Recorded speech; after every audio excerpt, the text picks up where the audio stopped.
आज आपल्याला आहे ना गावाला जायचं होतं म्हणून गाडीमध्ये पेट्रोल टाकून घेतलं होतं. नंतर माऊलीचं दर्शन घेऊन आपल्या प्रवासाला सुरुवात केली. घाटातून आडवी तिडवी वळवत चाकणमध्ये पोहोचलो. पण आज ट्रॅफिक कमीच होती. मध्येच पाऊस लागला ना, म्हणलं मोठी गाडी आणल्याचा फायदा झाला बा. जोरदार पावसात पुढचं काही दिसतच नव्हतं. मन पुढं वाकून पाहायला लागत होतं.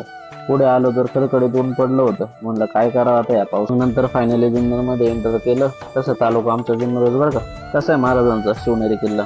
नंतर आम्ही पोचलो कोर्टामध्ये. तसं कोर्ट स्वागतासाठी तयारच होतं. मग आम्हाला भाऊ मम्मी लागले नाचायला. नंतर डॉक्युमेंटेशनचं सगळं पूर्ण करून कोर्टाला बाय बाय करून निघलो गावाला. हे आमचं छोटंसं कोळवाडी गाव बरं का. इथला नजारा आहे ना पावसाळ्यात भारीच असतो. हे आमचे आजोबा बरं, यांनी लहानाचं मोठं केलंय आम्हाला. आज आमच्या आईचे पित्र होते म्हणून पाया पडलो, जेवण वगैरे केलं. मग सगळ्यांना बाय बाय करून निघलो पुण्याच्या दिशेने. खूप वाईट वाटतं नाही का गावावरून निघताना.